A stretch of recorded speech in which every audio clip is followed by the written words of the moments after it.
Nous embarquons maintenant sur un sujet qui fascinera sans doute les plus impressionnables, car nous entrons dans le point de jonction de deux sciences ésotériques très commentées et documentées, la magie et l'alchimie.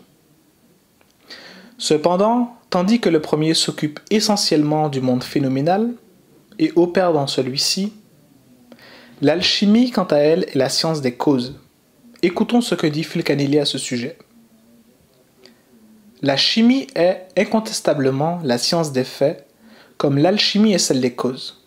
La première, limitée au domaine matériel, s'appuie sur l'expérience. La seconde prend de préférence ses directives dans la philosophie. Si l'une a pour objet l'étude des corps naturels, l'autre tente de pénétrer le mystérieux dynamisme qui précède à leur transformation. C'est là ce qui fait leurs différences essentielles et nous permet de dire que l'alchimie, comparée à notre science positive, seule admise et enseignée aujourd'hui, est une chimie spiritualiste parce qu'elle nous permet d'entrevoir Dieu à travers des ténèbres de la substance.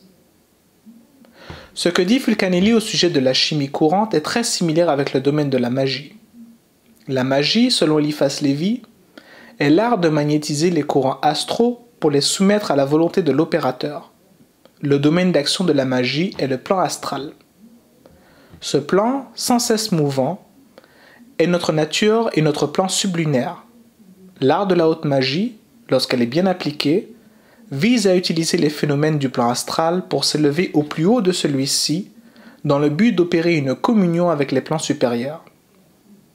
Les mécanismes du plan astral servent dans ce cas-là une cause supérieure et agissent comme un tremplin d'élévation pour le mage. L'alchimie, quant à elle, s'adresse directement au divin au travers de la matière.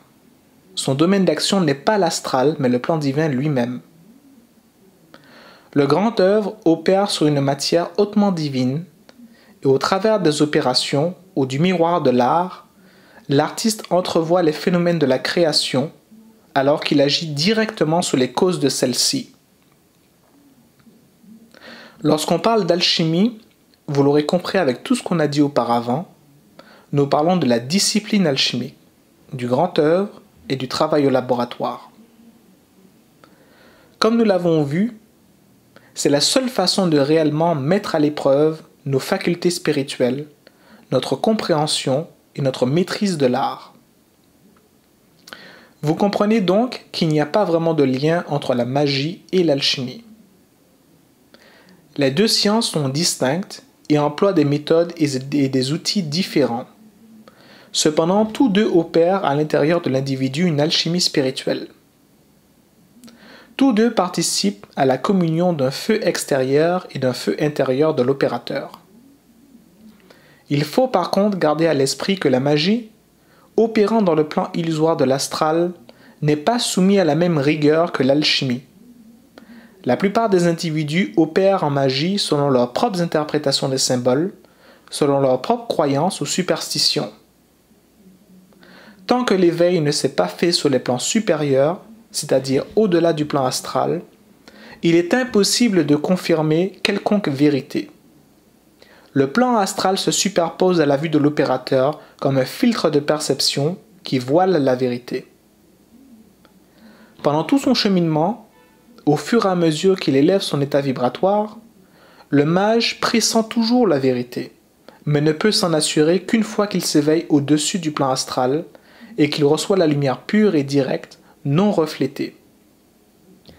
Le mage part du plan des phénomènes pour aller vers celui des causes, tandis que l'alchimie fait le chemin inverse.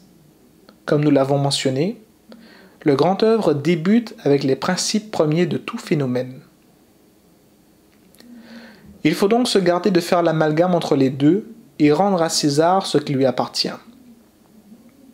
Aujourd'hui, lorsque nous regardons ceux qui offrent des cours ou programmes en alchimie, nous voyons surtout de la spagyrie, ou encore de la magie, ou tout simplement de la pure spéculation. Nous en avons déjà discuté tout au long de ce programme, de ce qui appartient à l'alchimie ou non. Libre à vous, par la suite, de faire votre propre analyse et vos propres choix. Nous avons dit beaucoup de choses, et nombreuses de nos citations peuvent s'insérer en réalité dans plusieurs chapitres. Nous vous invitons, afin d'avoir une meilleure vue d'ensemble, de réécouter souvent cette vidéo. Elle offre un très bon point de départ comparativement à ce qui se fait présentement, et que vous soyez en accord ou en désaccord avec nous, elle permet tout au moins de prendre du recul et d'exercer son esprit critique pour faire un choix plus éclairé. Pour les plus sérieux et les plus courageux, il est certain que cette vidéo vous permettra de mieux vous orienter dans votre recherche.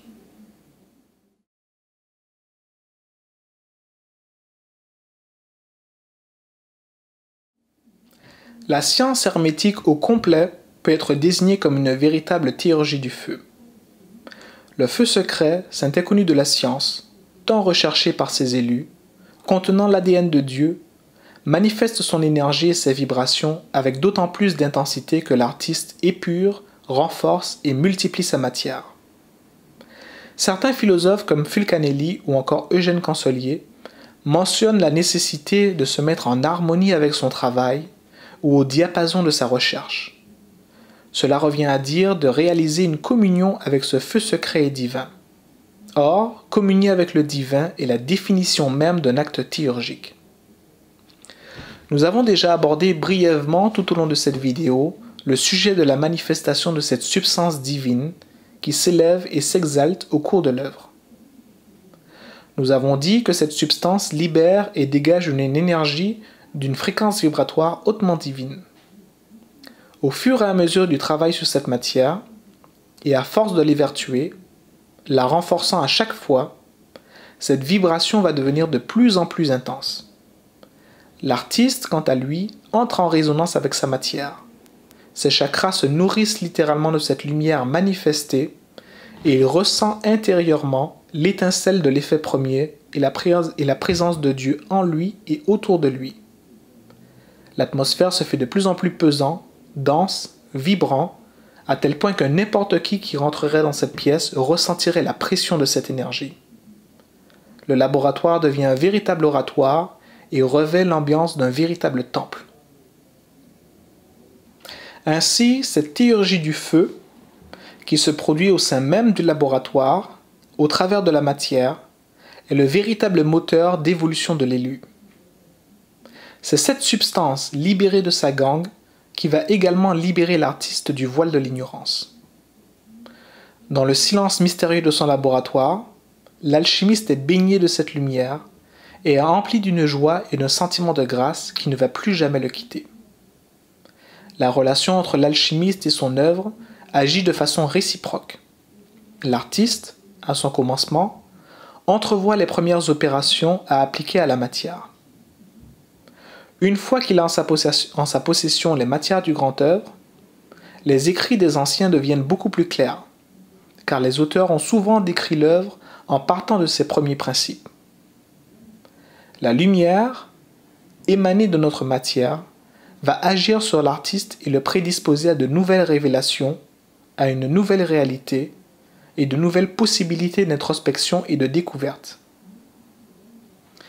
Cette nouvelle disposition va permettre à l'élu d'approfondir sa compréhension de l'œuvre et de pousser encore plus loin ses travaux jusqu'à la réalisation de la pierre philosophale. Ainsi, la matière donne de nouvelles lumières au philosophe de la nature et celui-ci permet par la suite à la matière de poursuivre son perfectionnement. Il se réalise une réelle harmonie, une réelle coopération entre l'alchimiste et sa matière, ce qui est un réel privilège. Alors il y en a dans leur ignorance qui vont nous décrire le processus d'éveil avec un langage très épurant, en nous parlant du corps et de l'ego qui s'embrasent, des douleurs qu'on peut ressentir dans le corps, dans l'éveil, de l'effet que peut produire la pleine lune sur nous, que c'est un processus effrayant.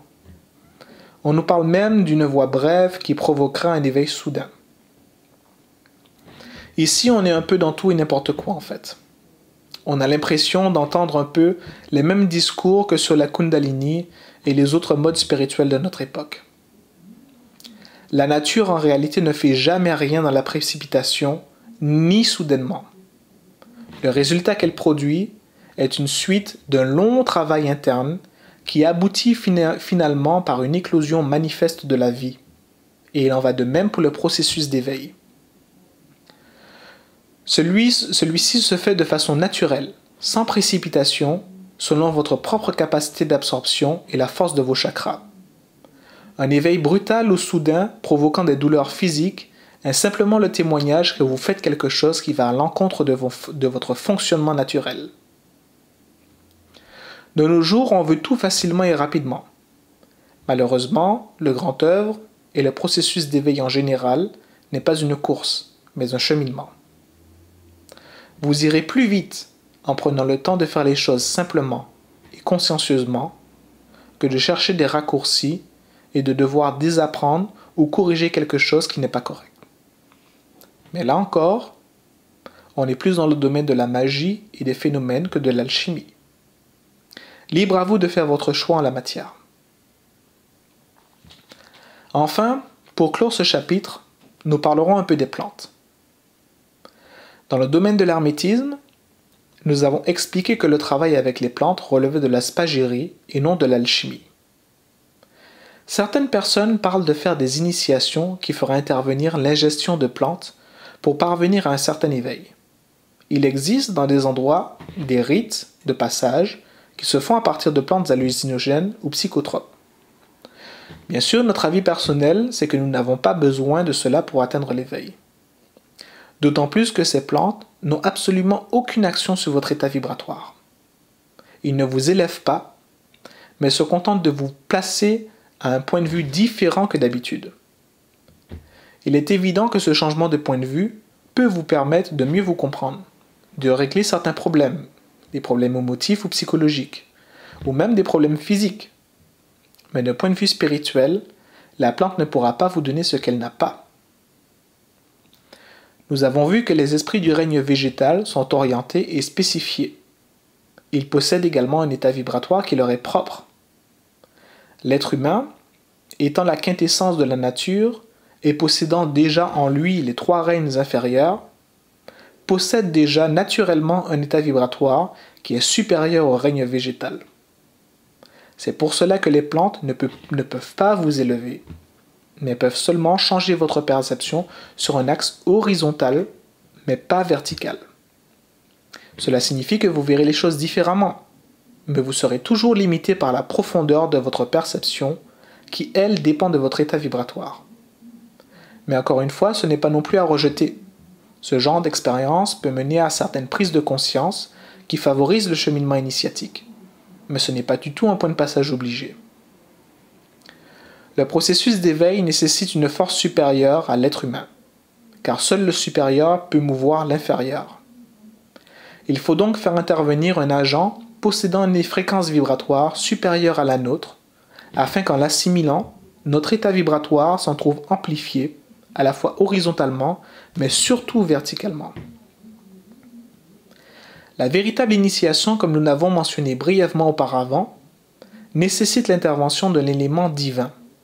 Nous aurons l'occasion d'en reparler un peu plus loin. Donc voilà tout pour ce chapitre. Passons maintenant au suivant.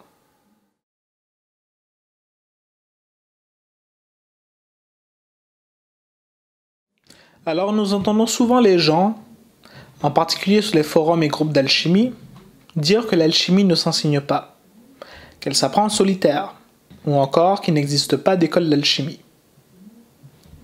Or, si nous regardons dans l'histoire, force est de constater qu'à toutes les époques, il y a eu des sociétés et écoles initiatiques qui enseignaient cette noble science.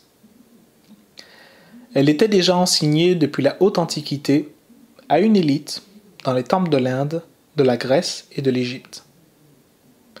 Les cultes indo-européens comme le culte de Mitra témoignent de cette philosophie et de la transmission de cet art sacré.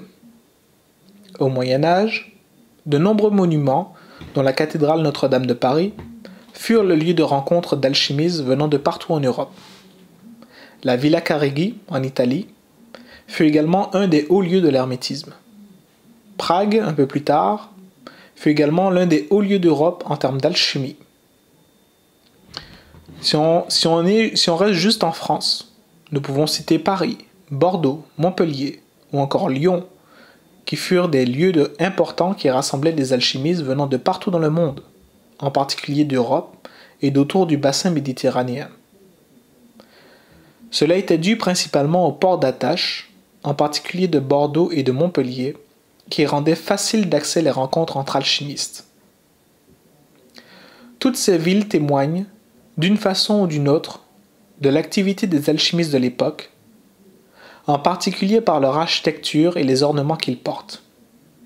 De plus, plusieurs alchimistes comme Nicolas Flamel ou encore le Philalèthe ont écrit à l'attention de leurs propres disciples. Philalèthe et Limogeon de Saint-Didier, entre autres, ont explicitement dédicacé leurs livres à l'instruction des enfants de la science. Maurien et le Sansellérien Tourangeau ont entretenu des correspondances privilégiées avec leurs disciples au sujet de l'hermétisme. La Société des Illuminés d'Avignon, fondée au XVIIIe siècle par Dom Pernetti, auteur du fameux dictionnaire mytho-hermétique, était une société d'alchimistes dans laquelle on pratiquait et enseignait l'alchimie. Fulcanelli, 1 à 2 siècles plus tard, écrivait à son tour pour les enfants de la science et avait lui aussi ses disciples. Sabine Stuart de Chevalier apprit quant à elle l'alchimie directement de son mari.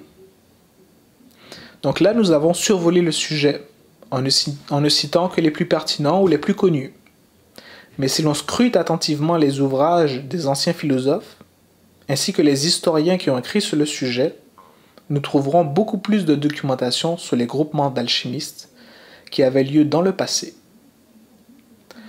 Dans nos documents alchimiques, il y a aussi énormément d'histoires concernant ces rencontres. Donc nous voyons bien que l'alchimie s'enseigne, non comme une vulgaire recette de cuisine, mais dans sa philosophie et son approche, et même jusqu'à un certain point dans la pratique. Lorsque l'élu a prouvé sa valeur et s'est montré digne de la science, il est donc possible de guider le néophyte, de l'assister dans ses recherches et de l'aider. Alors, il y en a qui mettent tout dans le même panier, et qui font l'amalgame entre les écoles de mystère et l'alchimie, ainsi qu'entre les différentes initiations qui s'y opéraient. Bien que l'alchimie est à l'origine des mythes et des sciences occultes, toutes les écoles de mystère n'enseignaient pas l'alchimie. Certains étaient juste orientés vers la philosophie, d'autres vers la magie, et les plus sérieux vers la théurgie. Mais l'alchimie n'était pas systématique. Il était fréquent par contre de retrouver au sein d'une même école différents niveaux de progression, en partant de l'enseignement philosophique jusqu'au grand mystère de la théurgie. Les initiations qui y correspondent ne sont pas les mêmes non plus. L'enseignement purement philosophique pouvait comprendre des initiations qui sont plutôt des rites de passage qu'autre chose. Ces rites visent à marquer de façon psychologique l'individu afin de le prédisposer à une transformation intérieure. Les initiations magiques, déjà plus sérieuses dans le cheminement initiatique, nécessitent l'intervention d'une personne entraînée et qualifiée pour produire directement des changements sur les corps subtils du candidat. Ces processus dans une école de mystère se font généralement sous la protection d'un égrégore particulier. Enfin, l'initiation théurgique nécessite également l'intervention d'un initié entraîné et surtout dépositaire d'un courant théurgique. L'initiation théurgique crée un lien tangible entre le candidat et les plans supérieurs. Et c'est dans ce type d'initiation qu'intervient la transmission de cet agent inconnu, non humain mais divin, dont nous parlions un peu plus tôt dans cette conférence. Ce germe de lumière, implanté au cœur de l'initié, va l'éveiller progressivement au cours d'un travail particulier et régulier, et ce, sans douleur, sans contrainte, mais de façon naturelle, comme une graine qui germe dans un terreau fertile. Mais tout ça ne concerne pas l'alchimie. Dans la démarche hermétique, l'initiation se fait dans le travail. L'artiste pénètre l'égrégore lorsqu'il parvient à ouvrir la matière. C'est l'entrée ouverte au palais fermé du roi, comme le dit Philalèthe. Dès cet instant, il est relié aux anciens maîtres qui ont réussi l'œuvre, et il est inspiré tout au long de sa progression jusqu'à la réalisation finale. C'est pourquoi les auteurs nous ont transmis l'essentiel dans leurs écrits, les principes philosophiques de base et la méthode de travail en laboratoire. Ils étaient très conscients que seuls ceux qui seraient persévérants dans l'effort et purs dans leur cœur parviendraient à rejoindre l'égrégore et à faire partie de la chaîne des philosophes. Donc lorsqu'on nous parle d'initiation avec des plantes, des rites de passage et de démarches psychologiques dans le processus alchimique, on ne peut qu'y voir de l'ignorance, qui peut en réalité être dangereux pour ceux qui le suivent. Quand bien même on jouerait avec des psychotropes et qu'on userait de rituels mal faits, on joue quand même avec des forces. Et l'ignorance ne protège pas d'un contre-coup de ces forces. Après, il ne faut pas s'étonner de subir des montagnes russes émotionnelles, de tomber dans des états dépressifs, dans des états de fatigue intense, ou d'avoir des douleurs physiques qui apparaissent et qui persistent. Les sensations de chaleur, de spasme ou de picotement ne sont pas toujours des symptômes de conséquences bénéfiques. Il faut garder un esprit critique et voir la situation dans son ensemble. Aujourd'hui, les initiations sont très à la mode. Il y en a pour tous les goûts. Mais beaucoup d'entre elles n'ont absolument aucun fondement magique, encore moins théurgique. C'est plutôt devenu une marque de marketing. Donc nous avons parlé ici des différents types d'initiations, sans trop élaborer. Mais je suis certain qu'il y en a qui vont se servir de ces concepts pour inventer encore quelque chose dans une nouvelle sauce, mais tout aussi stérile. Attention cependant, il existe de véritables dépositaires de ces initiations traditionnelles. Si vous cherchez quelque chose de sérieux, adressez-vous à des centres spécialisés qui savent de quoi ils parlent, qui ont une légitimité historique dans la transmission initiatique et qui peuvent vous accorder la protection d'un égrégore sain pour vous soutenir dans votre progression. Encore une fois, ici nous ne parlons pas pour tous, mais uniquement pour ceux qui peuvent nous comprendre. Chacun a ses propres expériences à vivre et choisit, selon ses propres expériences et sa conscience, ce qui lui convient.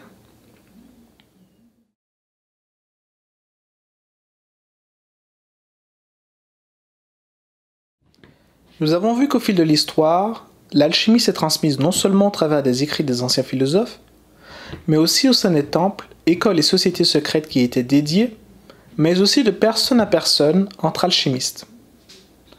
Le martinisme est un ordre initiatique dépositaire d'un courant théurgique qui remonte jusqu'à Martinez de Pasquali.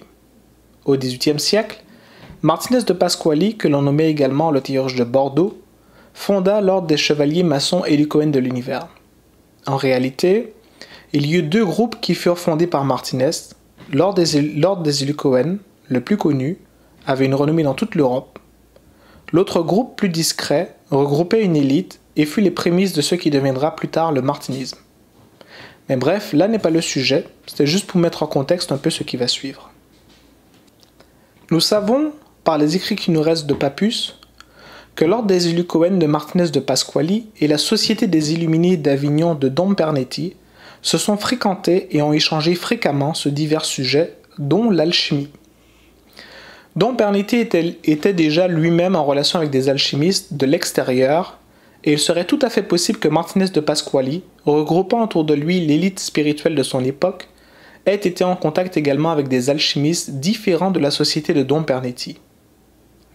Les personnages qui ont succédé à Martinez de Pasquali ont tous eu une influence importante dans le milieu ésotérique. Jean-Baptiste Villarmoz, Louis-Claude de Saint-Martin, jusqu'à Pappus, et nous mentionnerons également Serge Marcotune, dont les œuvres littéraires témoignent de la droiture, de la rigueur et du degré de développement spirituel de cet initié. Nous savons également, toujours par les écrits de Pappus, que l'ordre martiniste, ou plus précisément le cercle proche de Pappus, était en contact avec des alchimistes de son époque. Quelques sources dignes de foi nous ont témoigné qu'il aurait même été en relation avec Fulcanelli. Son maître spirituel, maître Philippe de Lyon, s'était également adonné à l'alchimie. Pappus aurait également été le témoin d'une transmutation métallique et aurait eu en sa possession, selon les écrits de Stanislas de Guaita, la pierre philosophale ainsi que de l'or alchimique. En fait, le pentacle martiniste à lui seul est une synthèse des opérations du grand œuvre et reflète bien l'influence que l'hermétisme a pu avoir sur Pappus et l'ordre martiniste. Voyez également la photo ci-dessous, représentant une des versions d'un temple martiniste. Nous pouvons y voir très clairement l'influence de la doctrine alchimique au travers des différents symboles qui sont mis en évidence, la coquille Saint-Jacques, le sphinx, le symbole du mercure et le pentacle, synthèse de l'œuvre. Nous voyons donc que même à une époque pas si lointaine de la nôtre, l'alchimie se transmettait pas uniquement par écrit, mais aussi par tradition orale, de personne à personne. Maître Philippe de Lyon a rencontré les alchimistes qui lui ont transmis les premiers principes, et ce fut également le cas pour Pappus et possiblement certains de ses proches compagnons. Mais il est normal, considérant l'époque et considérant l'importance au point de vue spirituel de l'ordre martiniste, que différents groupes initiatiques, dont des alchimistes, échangent et se regroupent entre eux. L'abbé Saunière, prêtre catholique, aurait trouvé à Rennes-le-Château des parchemins alchimiques. Ne pouvant pas les déchiffrer lui-même, il s'est rapproché de groupes secrets connaissant en la matière, dont l'ordre martiniste, afin de l'aider dans sa quête. Plus tard, l'histoire nous raconte qu'il jouissait d'une fortune d'origine inconnue, dont il emporta le secret dans sa tombe. Bien que les écrits et documents en notre possession attestent des liens entre les martinistes et les alchimistes, il n'y avait jamais encore eu officiellement de loge ou de groupe d'études spécialisés en alchimie au sein du martinisme, du moins pas avant l'ordre martiniste opératif.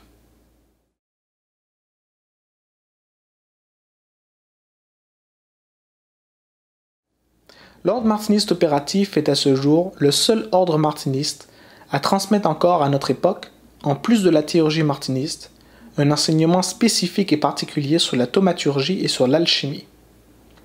Ces deux branches sont des apports qui se sont rajoutés au martinisme et viennent enrichir notre ordre et notre tradition. En ce qui concerne la thaumaturgie, l'une des dernières héritières de cette lignée, de France, a transmis au grand maître de notre ordre toute la tradition thaumaturgique, qu'il intégra par la suite à l'ordre martiniste opératif. Mais revenons plutôt sur les débuts de la grande loge hermétique de cet ordre. À la base, il existait déjà un groupe d'alchimistes indépendants de l'ordre martiniste opératif qui œuvraient en laboratoire. Ce n'est qu'après la naissance de l'OMO que ces alchimistes, voyant la beauté et l'importance spirituelle de cette tradition, se sont joints à l'ordre martiniste opératif. C'est ainsi qu'est née la grande loge hermétique de l'OMO. Encore une fois, l'histoire se répète. Il est normal pour des initiés de désirer se regrouper. Il est normal que des groupes hautement spirituels aient des liens fraternels entre eux, car ils partagent nécessairement la même vision spirituelle quant à Dieu, ses réalisations et le devenir des hommes et de la création. Depuis sa création, la grande loge alchimique de l'OMO a accueilli de nouveaux initiés, triés sur le volet selon leurs mérites et leurs valeurs. Au départ, il était question de considérer uniquement les initiés qui avaient déjà fait un certain parcours au sein du martinisme et d'évaluer leur intérêt pour l'alchimie avant de les intégrer à la loge de perfectionnement. Ce n'est que très récemment que nous avons ouvert notre loge aux chercheurs de l'extérieur, suivant la volonté de l'égrégore, afin de montrer aux chercheurs sincères et aux enfants de la science qu'il existe encore à nos jours une transmission traditionnelle de la science hermétique et que nous sommes prêts à les aider dans leur cheminement. C'est pour cela que nous avons rendu disponibles au public les premiers enseignements qui étaient réservés à notre ordre intérieur et nous publierons prochainement certains enseignements beaucoup plus avancés de notre grande loge. Nous allons en parler justement dans le prochain chapitre.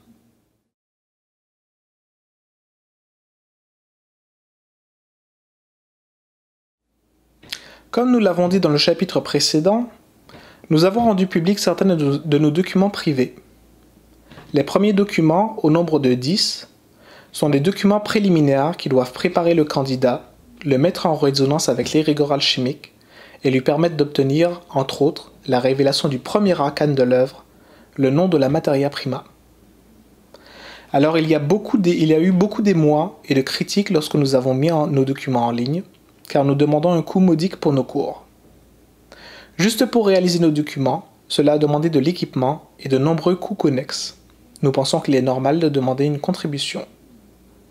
Je sais que nous vivons à une époque où l'on pense que tout est dû, tout devrait être gratuit, en particulier dans le domaine spirituel.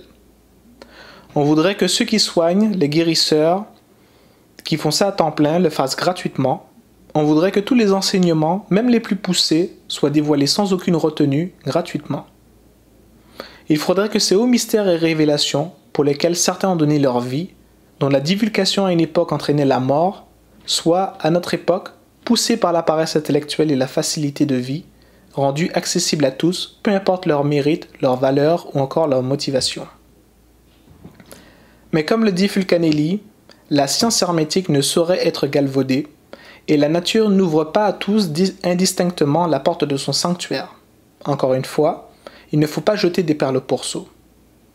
Nous savons pertinemment en plus que quand bien même la plus haute connaissance serait gratuite et accessible à tous, la plupart s'en accapareraient et la laisseraient dans un coin de leur ordinateur ou de leur bibliothèque.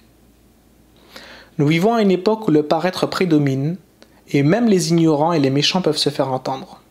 La critique est facile, mais souvent l'œuvre de paresseux ou de personnes dont la bouche est plus prolifique que les actes. Il y a derrière nos documents plus d'un demi-siècle de labeur et de recherche en laboratoire par des gens qui ont dédié leur vie à cette science. Nous avons produit une œuvre qui n'a rien à envier aux philosophes et maîtres passés, et qui suit le modèle de transmission qu'utilise Fulcanelli dans ses ouvrages, mais adapté à notre époque avec les moyens de notre époque. L'étude de nos documents peut facilement vous sauver 25 ans de recherche et de travail hasardeux. Nos documents sont audiovisuels, traitant d'histoire, d'alchimistes célèbres, de magie, et bien sûr des opérations et des matières de l'œuvre. Les informations sont entrecoupées de musique médiévale sacrée afin de créer une véritable ambiance qui favorise la résonance avec l'égrégore alchimique. Le chercheur sérieux qui s'intéresse à nos œuvres doit les considérer comme un rituel particulier à part entière. Nous conseillons donc pour la première écoute simplement de fermer les yeux, peut-être d'allumer une bougie ou de faire brûler un peu d'encens au Liban, et simplement d'écouter les documents en se laissant guider et en essayant de capter l'ambiance que produisent ces documents. Pour les écoutes suivantes, nous vous invitons à prendre des notes. Chaque document est accessible pendant une semaine. Si vous suivez nos recommandations pendant vos études, vous en ressortirez grandi avec quelque chose en plus, une plus grande maturité intérieure. Dans ces documents, nous vous donnons également une méthode de travail, ainsi que des ouvrages que nous estimons les plus pertinents pour débuter vos études. Car il ne faut pas croire que tous les auteurs qui ont écrit sur l'alchimie ont réussi ou même ont œuvré en laboratoire. Ceux que nous avons cités dans cette vidéo sont les plus éducatifs sur la manière d'aborder la science, mais d'autres sont plus orientés vers les manipulations et les descriptions des matières. C'est pour cela que nous vous avons préparé une liste et une méthode d'étude. Nos documents plus avancés sortiront probablement pour l'hiver 2023.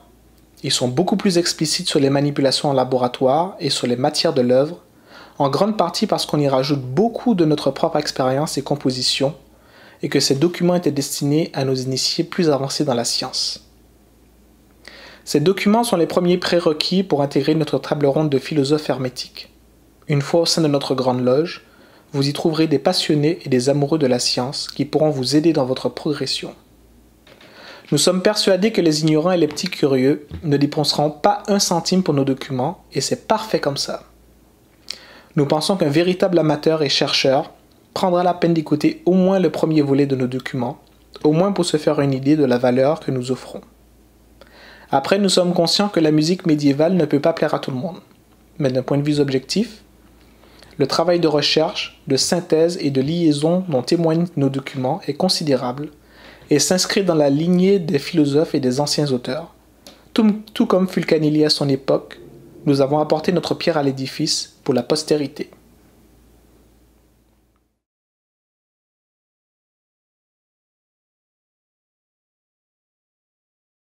Tout au long de cette vidéo, nous avons parlé honnêtement et sans détour, afin d'essayer de mettre en évidence ou en abîme les incongruités, incohérences et affirmations non fondées dont se servent les souffleurs de notre époque et qui polluent notre science plutôt que de la sublimer.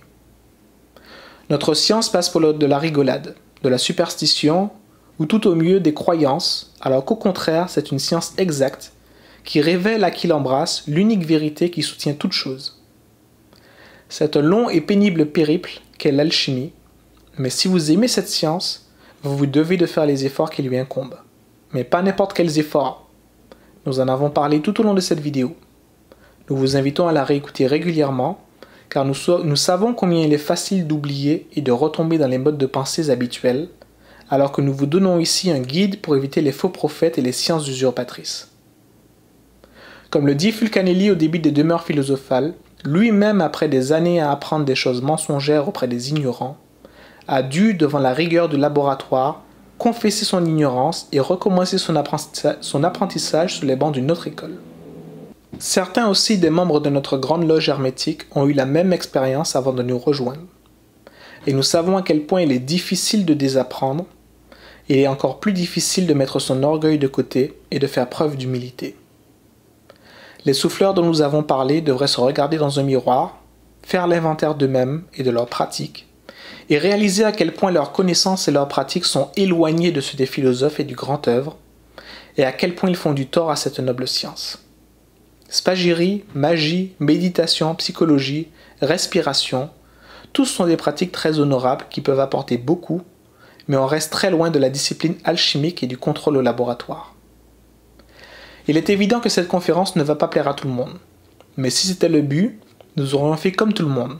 On aurait cherché le statu quo, en étant d'accord avec tout le monde, peu importe ce qu'ils font, se flattant les uns les autres, et on aurait suivi la tendance sans faire de vagues.